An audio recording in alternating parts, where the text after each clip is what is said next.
maybe a little later on today. the show. Perhaps a good place to start is, what did you guys disagree on during the podcast? Well, I think primarily our focus was on feminist ideals and the optimal ways to raise families.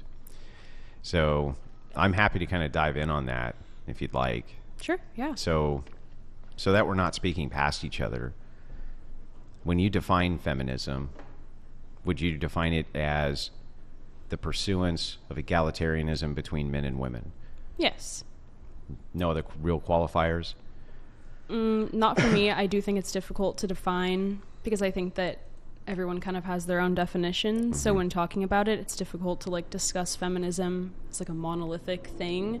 But yeah, I think it's a good working definition. If it's a movement towards egalitarianism, this would imply that there was not egalitarianism, and so feminism was set in opposition to patriarchy. Yes, I would agree. Okay, so that's an entailment we can agree to. Yeah. So I'd like to start with a basic argument before I move to larger arguments. My first argument, my first objection, is what I call an equal force objection. Men are the enforcement arm of society.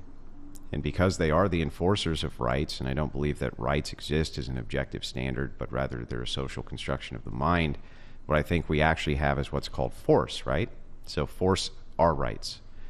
That's all rights really can be, because the entailment of a right is it's only as good as who can enforce it.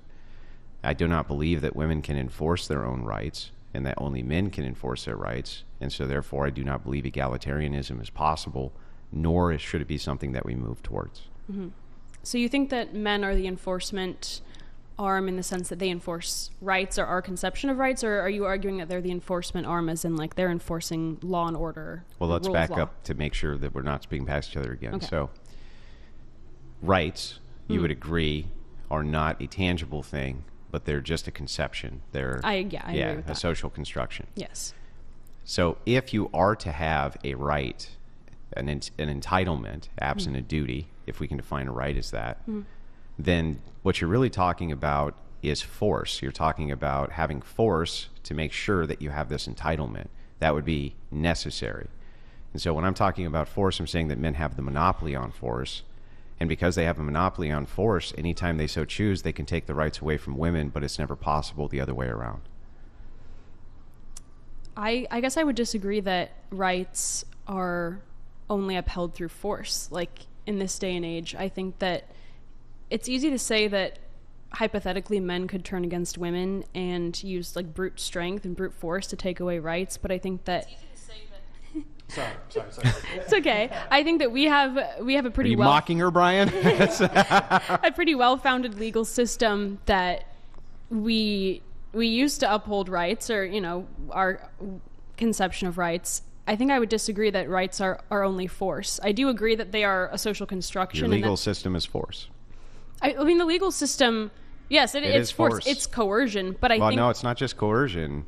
It's force. So yeah. if absent you doing whatever the legal system determines you must do, what is the remedy? I mean, that's a good point. I just think that... Do you think that rights are enforced, like, physically? Like, yes. Do you think that men... Okay. Physically. Could you give me an example of that? Because I think I don't really fully understand If you want to make an appeal that your rights are in some way being taken away from you, or your rights in some way are being violated, who would you make the appeal to? Supreme Court? I don't know. And so let's assume whoever you make this appeal to on a court agrees with you. They're going to be able to use the power of their office to appeal to brute force in order to defend or take your right away. So if I want to send you to prison, I'm taking your rights away, right? Does that require force? Physical force? Yes. And does it require physical force to keep you there? Yeah, I would say that taking someone to prison and keeping someone in prison does require physical force. But I mean, I guess abortion rights, it's a very recent... I fail to see how the right to get an abortion, maybe not the right, because obviously punishing someone who performs an illegal abortion involves taking someone to prison, but how is the right to an abortion upheld by physical force? Well, because if if you go to get an abortion, okay, and somebody comes in to stop you from getting an abortion, meaning they're going to stop you from exercising that right, if that's a right you believe you have, wouldn't you make an appeal to men with guns to come in and stop them from stopping you from doing that? Okay, I think I understand what you mean now. I think I didn't fully understand what you mean. But, I mean, in that case, women can train to use weaponry and use guns. I mean, we have weaponry now that can kind of fill the gap between men and women's. Everything comes down to actual physical force. And let me explain what I mean. There's not one time in history ever that you can point to where women have been able to collectively use force in order to dominate men. However, every point in history I can almost point to where men can and have done that. And the opposite cannot be true. Meaning that if men in even small collectives decide to take the rights away from women, there's not actually anything women can do about it. However, if women mildly and collectively, or in a small or large collective, try to take the rights away from men, there is something they can do about that. But I do think that would require somehow taking weaponry out of the picture. I mean, but you don't need to take weaponry out of the picture. Weapons require strength to use. Those who are strong can use them better. Not only that, field equipment weighs a lot, right? Equipment in general weighs a lot. You also have the endurance problem, the skeletal problems. You have the heat regulation problems. The distinctions between men and women are incredible. And so when you look at a force applicator, men have a monopoly on force. By the way, I can demonstrate this pretty easy. Western nations have become more egalitarian than they ever have been. You would agree, right? Yeah. But who still stays predominantly in these enforcement positions? I mean, predominantly, yes, but why? Women... Well, obviously, I totally agree with you that there is a physical difference between men and women, and they are stronger. But I do think that the gap is significantly smaller with weaponry. I don't think it's fully, brought to an equal playing field. But in other words, if men have weapons and women have weapons, women lose. I mean, yeah, but there are women in law enforcement. Yes. There are female prison wardens, COs, things like that. So and they are, and while there are some exceptional women, I agree, who can be inside of positions like this, there are some exceptional women. Maybe one day we'll have that first female Navy SEAL. Maybe it'll happen. Okay, it hasn't happened yet, but one day there will be an exceptional Navy SEAL, badass G.I. Jane type chick who can wear the skin-tight leather with the hand grenades and do the ninja kicks. But those are going to be exceptional cases. I agree that they are exceptional cases, but you're saying, so men are the default enforcement arm of rights, of legal rights, but there are women in those positions, so I fail to see. And because men can take them away from them collectively whenever they so choose. And they have no recourse, but men always do, which is force. Collectively, sure, but I mean, there are still exceptions to that, so that there are women in those positions, and by and large, men are stronger than women, but there are weak men and there are strong women.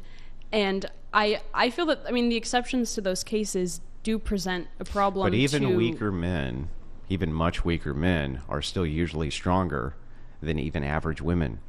And this is the problem with equalization. For instance, if you were to have a prison, okay, or, let's try this a different way.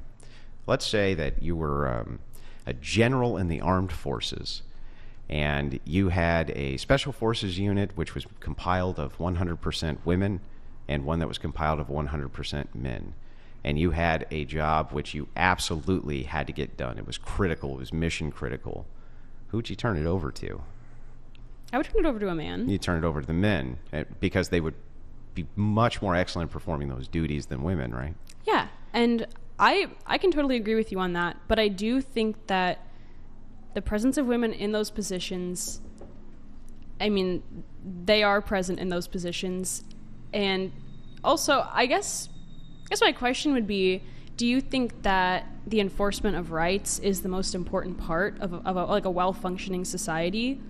Like, do you think that is... The enforcement of law and order is critical to society. So the Greeks said, without law, there is no freedom, right? You would agree that that's probably true. I don't see how you could really descend into anarchy and have actual freedom. It would just end up in like a slave oppressive, this type of thing. Yeah. So yeah, I do think that law and the enforcement of law and rights and the enforcement of rights, or duties and the enforcement of duties, are critical to a society. So while I don't believe in the construction of rights because they don't really exist absent force, I do understand that having some kind of core belief towards something can be useful in keeping a cohesive society together. But I don't believe that women are capable of doing that. And so because they're not equal, they cannot be equal because of this. I don't understand why they should have equal rights to vote, why they should have equal rights to men, if they are not in the position where they can actually enforce their own rights, and only men can. I guess I fail to see how, women cannot physically enforce their own rights, leads to because women should not have equal rights, or an egalitarian society is not possible because, I mean, even the way you said it, law and order is only one critical aspect of a well-functioning society. So if that's only one critical aspect, then how can you say, well, this one aspect and the fact that men are going to dominate this one aspect, they're not going to be the sole, that women will exist, but men will dominate this one aspect. How can you say that because they're always going to be making the appeal to men for those rights, and there's no way around it. And so men can collectively take the rights away from women, period. They just can. There's nothing that women can do about this. So egalitarianism in and of itself would just be an illusion. It would literally be a lie. You would be walking around saying that you're equal with men. You have equality with them, but at the same time necessarily having to appeal to them for that equality, which it makes it contradictory, right? How do you appeal to the thing for equality while at the same time saying that you're equal? So you think that the fact that women have to appeal to men for their equality means that there shouldn't be an attempt at like an egalitarian society? There shouldn't. Well, what is the attempt? It would be an illusion, right? Men can just collectively take it away, but women cannot do that to the opposition. Only men can. So men can take away men's rights, and men can take away women's rights, and men can give men rights, and men can give women rights, but women can't give men rights nor take men's rights away. I mean, if I just think it's easier to say that our system of rights, I mean, I know that I agree with you that our rights are sort of a construct, but we do have, in practice, legal rights. I find it hard to just say that, like, well, that's all an illusion, because we're living it every day. I mean, we have legal rights. If you commit a crime, you go to jail. I mean, that is all a social construct, but we're living it. I mean... You're talking about a descriptor of is and ought. It is true. We go through life with all sorts of kind of presuppositions and suppositions which aren't true all the time to get through the day. We do this all the time. For instance, there's no real reason for you to go in and turn your car on and think it's going to start, except that you're a pattern recognition machine and it's always started, and so you assume that it's going to start. If you had some pre-knowledge that it wouldn't, you would have taken the steps to make sure that the next day you got in and it would start, right? Everything that you do in your life as you're going through it is built on all sorts of unfounded suppositions that probably aren't true at all, but we still act as though they are in order to have a society. But eventually, what ends up happening is we do have to face down actual facts and actual reality. And in actual reality, if you end up with too much internal conflict based around this egalitarian system, what's actually going to prevent men from just taking away women's rights altogether? There doesn't seem like there's anything that would stop that from happening. I mean, that would require like widespread, like mass violence by men against women. Why would it require any violence? I mean, well, okay, because if you're saying it wouldn't require violence, then you're giving some kind of like, you're admitting that this system of legality that we have has some kind of like... No, I'm just saying that if it is true that men can, by use of force, and I think most women know this, could do this, why, if they decided to, do you think that women would, what do you think they could do about it? Take to the street with their little signs and say, please don't? But I don't, to me that sounds like you're saying it would be an act of violence. How are men going to take away women's rights without violence? If men collectively tomorrow say women have no more rights, what are the options left to women? I mean, legal political exercises. And in that case, you say men are stronger. They could exercise violence against women to take their rights away. They right? may not need to exercise any violence. All they may need to do is just say, you no longer have the rights, and women really just can't do anything about it. They could maybe collectivize with signs, but what happens if they're just ignored or laughed at or scoffed or mocked, and they can't really take violence to men? So in political action, right, there is always what is called the violent alternative, and men can always appeal to that alternative. It's a terrible thing. I'm not advocating for that. I'm giving a descriptor for what is true. This is something which can be appealed to for men, but only for men. Women can only do small scale. So even in kind of the craziest feminists you can think of, the best they were able to do is like send some boom booms in the mail and this kind of thing. But they couldn't really push back against a structure of strength. It wasn't really possible for them to do. You see the voting gap as it begins to widen, as men become more right-wing and women more left-wing. What happens eventually if what is considered the patriarchy has been pushed against just decides one day, no more rights for women?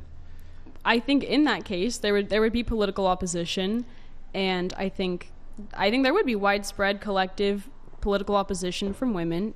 And if you say that's futile because men can just... Where's the widespread political opposition in the Middle East, where they have no rights? They're not allowed. The thing is you presuppose that women will be allowed to go out and have picket signs, or presuppose that women can go out and protest, presuppose that women will still be able to have the same functions they have now if men collectively say no. And I'm telling you, I don't think that that's the case. Everything down from the husband inside of the home to the boyfriend inside of the home to the actual structure of government, all enforcing collectively, or even a small collection, maybe 10%, I think women can't really do anything. I mean, I would agree they can't do anything physically, but that would require men to collectively decide to use violence against women. And I don't believe that most men would be willing to use violence against women for political means. Then if that's true, why the hell did you need feminism? Because I don't think that it was about violence. I think that it was about a lack of political rights, if I can use that word. Well, then, but we've already discerned that rights are force. Mm-hmm. So if we've discerned that rights are force, and you say that we want more rights, it means that you want to have more force. Sure. So then you needed feminism, right? Feminism was a way for you to have force. Yeah. I mean, I think that social movements like collective political action can approximate force. Sure. But what do you women. need force for? If you're saying that men collectively would not move against women using force, why the hell do you need force then? I think that they would collectively move against women using force. I'm saying, well, then you just contradicted yourself. Well, I'm talking more in a political force sense. I don't think that men What in is general political force? I think the use of like rights, things like that, like restricting rights, restricting mobility, disenfranchisement, That's things all like force. that. It's all backed up with force, but I don't think it always necessarily translates to a one-to-one. It is force, because absent force, law has no bite. So if somebody says it is the law that you not do X, but there's no enforcement if you break the law, is that a law? I mean, is enforcement always violence? Like, is Enforcement always must be backed with physical violence for a law or for any type of right, period. Maybe backed with the threat of, but do you think that all enforcement takes place solely through the threat of physical violence? Yes. Or do you think there are social mechanisms? All of it has to be backed with the physical prowess of enforcement. Otherwise, why couldn't it just be ignored? I mean, I think that there are things beyond the threat of physical violence that can... I agree with you that the threat of physical violence is what backs the majority of our laws, but do you not think there's also a social aspect of like appropriateness and like wanting to be perceived in a certain way, wanting to keep with norms, if you're asking customs? about social norms. Yeah. Sure, but if there's a violation to a social norm, absent a law, that's one of the problems we have in society now, right? Which is there's no law which prevents you from moving outside of a social norm. So if that is the case, then nothing's preventing you. So let's say, for instance, there's no law which says that it's illegal to go out and dig up a dead body and do a dirty deed to it. Okay. You agree that there will be people who do. Yes. Yes. Okay. But wouldn't it be better for us to have a law and force saying if you do this, there's going to be severe punishments for you? Yeah. Yeah. So the social norm itself is not the enforcement. It's always the force. Okay. Yeah, I can agree with that. I guess I still am stuck on how that means that we can't have an egalitarian society. Okay. I guess I should ask. You would have the illusion of egalitarianism, but you never actually have egalitarianism. That will always be a product of the mind and never a product of objective reality. Okay. So is your view of feminism that it is pointless because there can never be egalitarianism? Well, so you just earlier, and no offense, I'm just going to point this out so that you know, you spoke out of two sides of your mouth. You said, I don't believe that men would collectively come together to use some kind of force against women. But when I asked, why would you need feminism then? You said, well, because we need to have some kind of force to protect ourselves from the patriarchy. Well, both of these things cannot be true at the same time.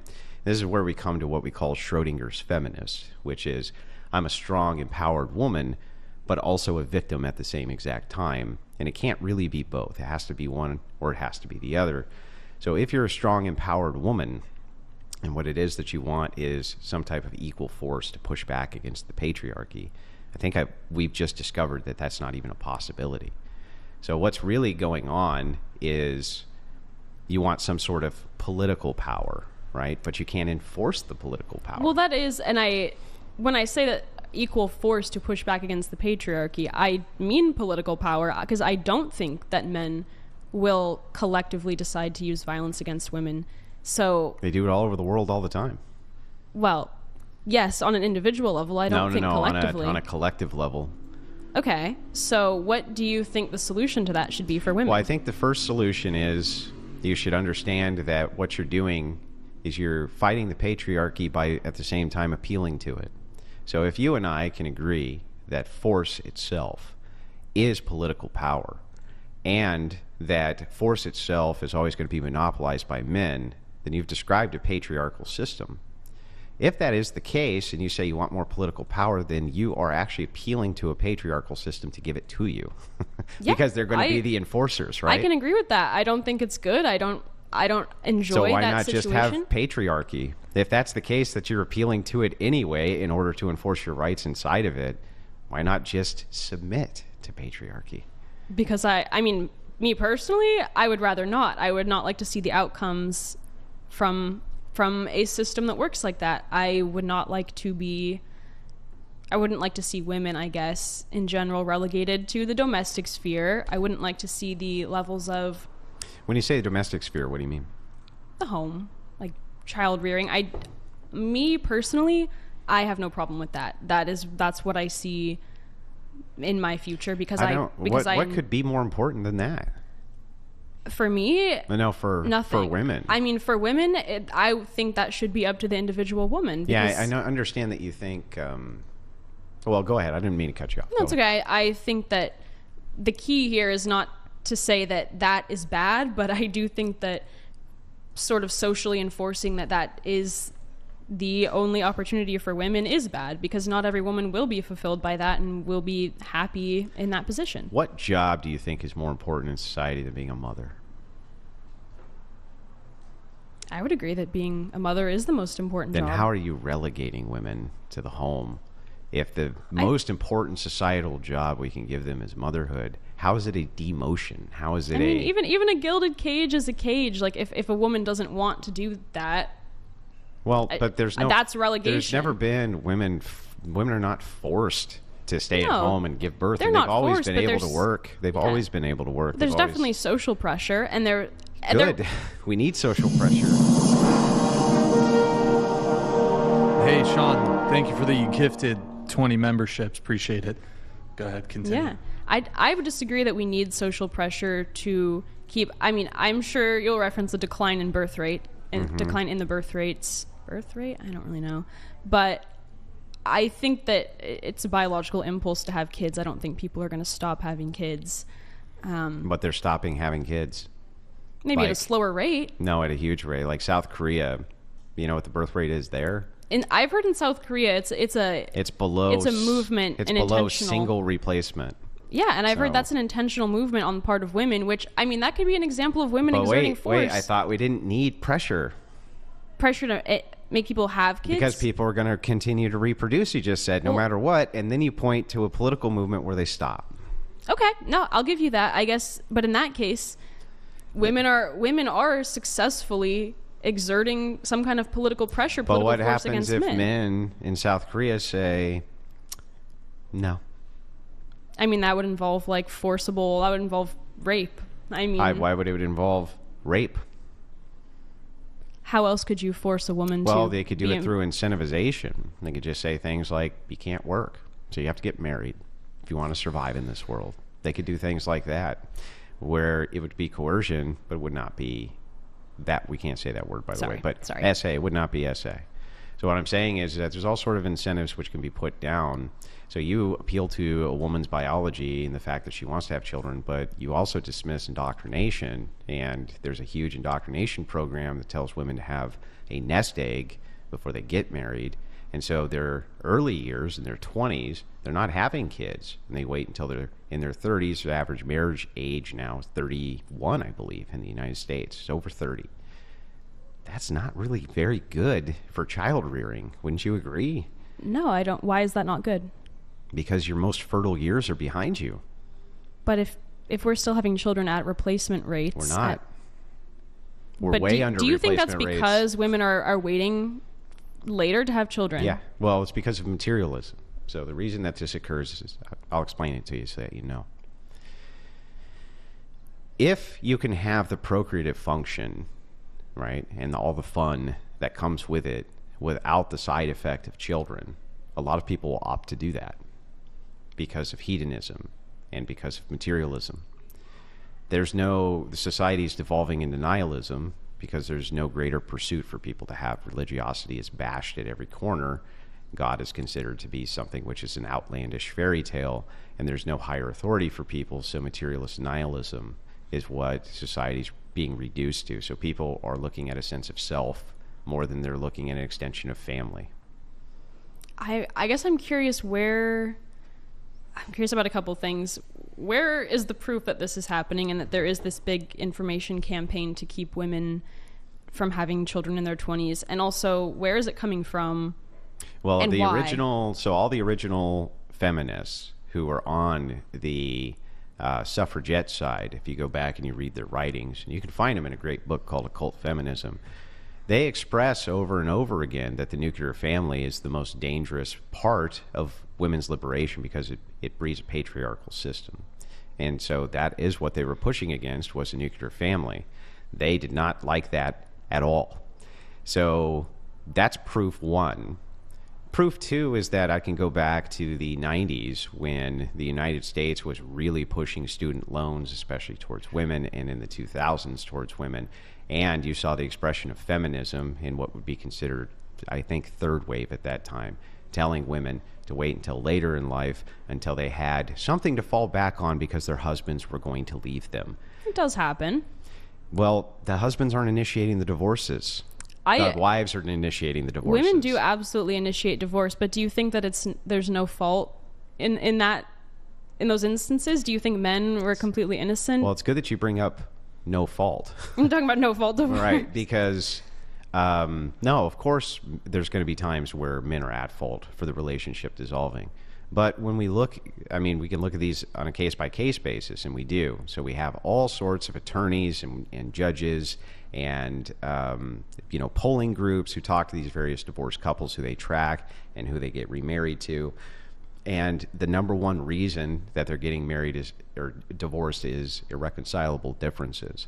And oftentimes there's no abuse, there's no drug use, there's no abandonment, there's no nothing. She just doesn't like him anymore and decides to move on to somebody else. So when we look at the data, that's what we're seeing. What we're not seeing is that men are out, rampantly cheating or beating up their wives or doing any of this. And the reason it's so terrible that they initiate divorce for self is because most of the time they have children in these relationships. And it does huge damage to the kids. And so this is what I mean by selfish materialism. I mean, I guess I still fail to see like the proof that there is an orchestrated campaign of nihilism and of, because I mean, like there's been the word nihilism wasn't invented in the last 10 years. Like I guess I'm curious why you think this is like a brand new thing. Well, so it's a fruition of it is true old philosophy, but it is a fruition of it now. You do see a rejection of God all over the United States and a push from the secularists to remove God from any sort of public sphere. You would have to agree that that's true. They want every symbol out of court. They want God off the dollar bill. They want God out of schools. Any place that there is any reference to God there is a secular push. I'm probably not the person to ask. I really haven't seen this happening, but I'm not going to. You haven't seen that happening? I have not seen this happening. I think you haven't seen the endless demands to tear down the 10 Commandments from various courthouses. That's one thing that I really do think is that I think a lot of this stuff is happening more on the internet than it's happening in real life. This is happening in real life. I think that these culture war debates are really happening more in people's heads than they are in real life. Because, I mean, they put a statue of Baphomet up in San Francisco, a satanic that was not on the internet. That was in real life. They put a Baphomet statue up. And all over the United States, Satanists will do this as a mockery to Christianity and endlessly secularists demand that the 10 Commandments be taken down in courtrooms, that religious symbolism be rejected all over the United States. This is not an internet phenomenon.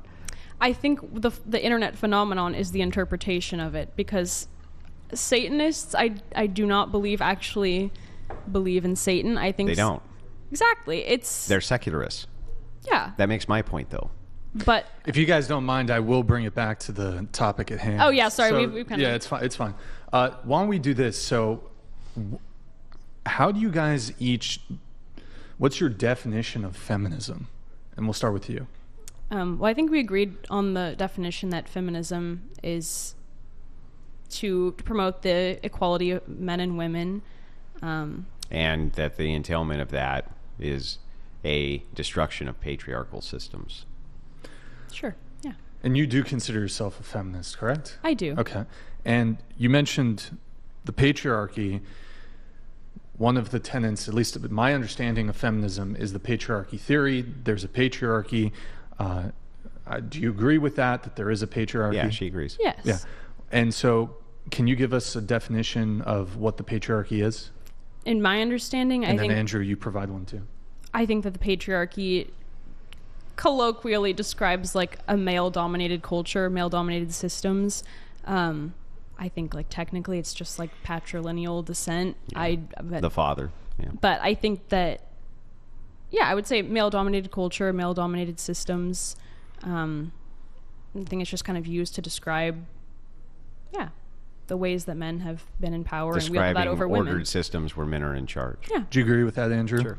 And under the patriarchy, I mean, do you view that women are oppressed?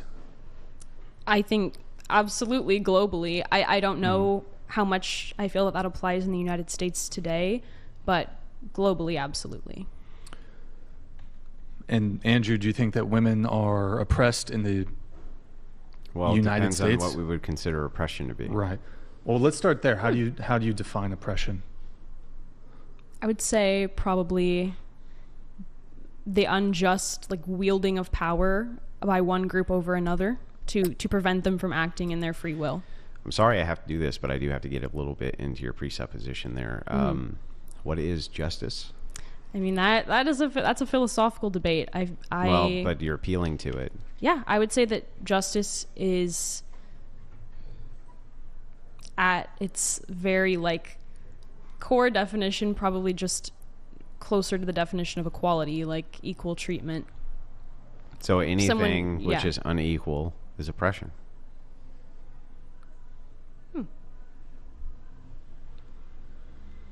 Depends on what you mean by unequal, I guess. Like, if two people Well, you believe that egalitarianism... perform unequally, like on a test, like, no, I don't think that would be oppression.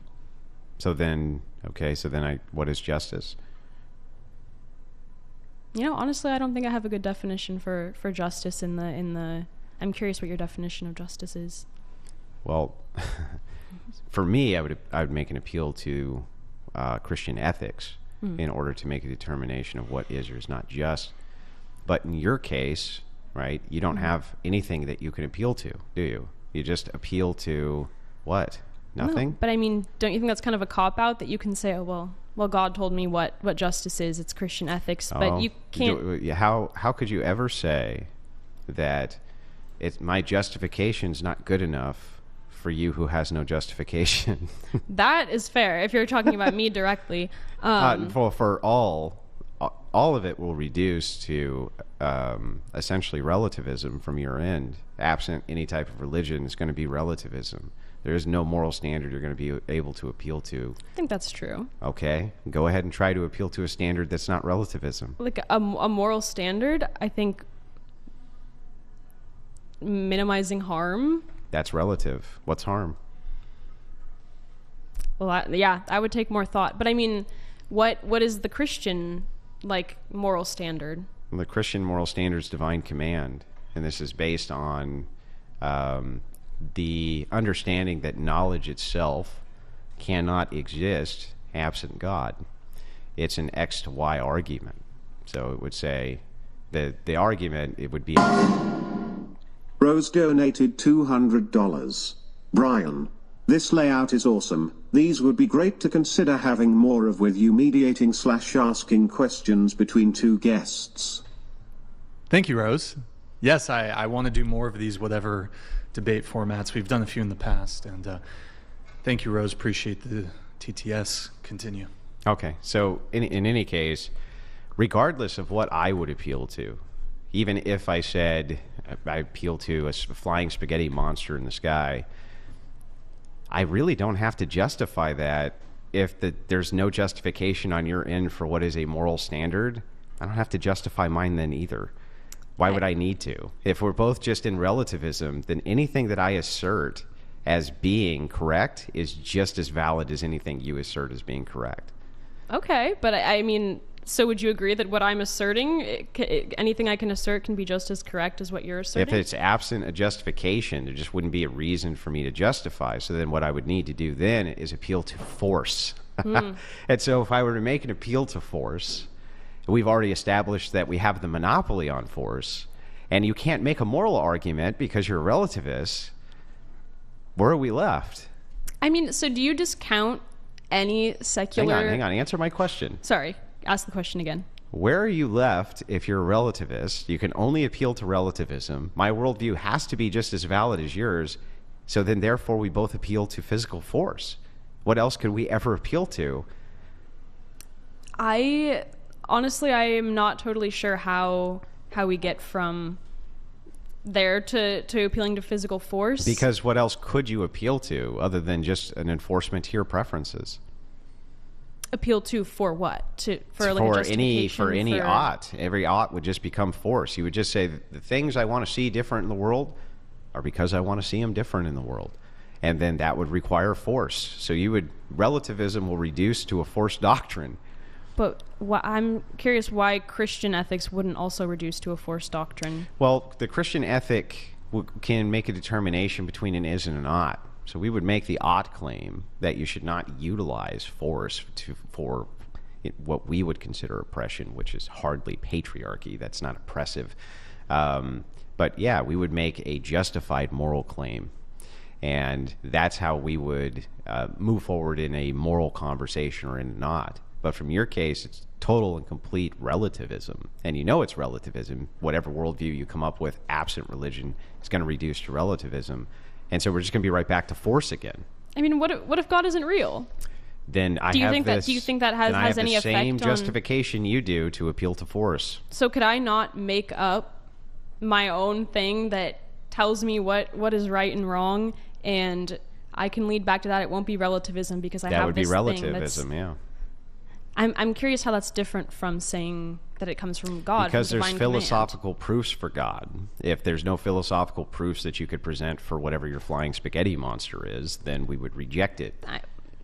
I don't know if we want to get... I'm actually curious what the philosophical proofs that God exists would be. Well, or you mean philosophical proof that... Before we get into... Yeah, that might be a little... Yeah, before we would get into a philosophical proof, though, just remember, I don't have to justify one, because you don't have to justify one. So there's no...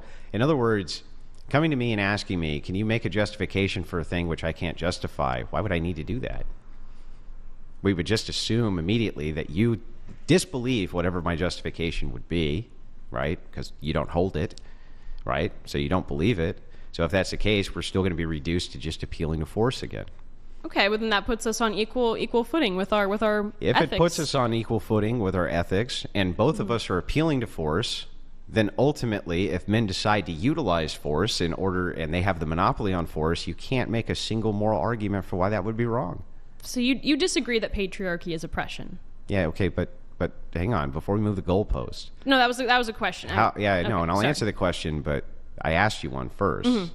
And the question I asked was, if it is true that we've reduced it all to relativism, if it is true that all we can do now is appeal to force, and if it is true that men have the monopoly on force, then if men used their force monopoly to oppress women, you couldn't make a single moral argument against that, could you?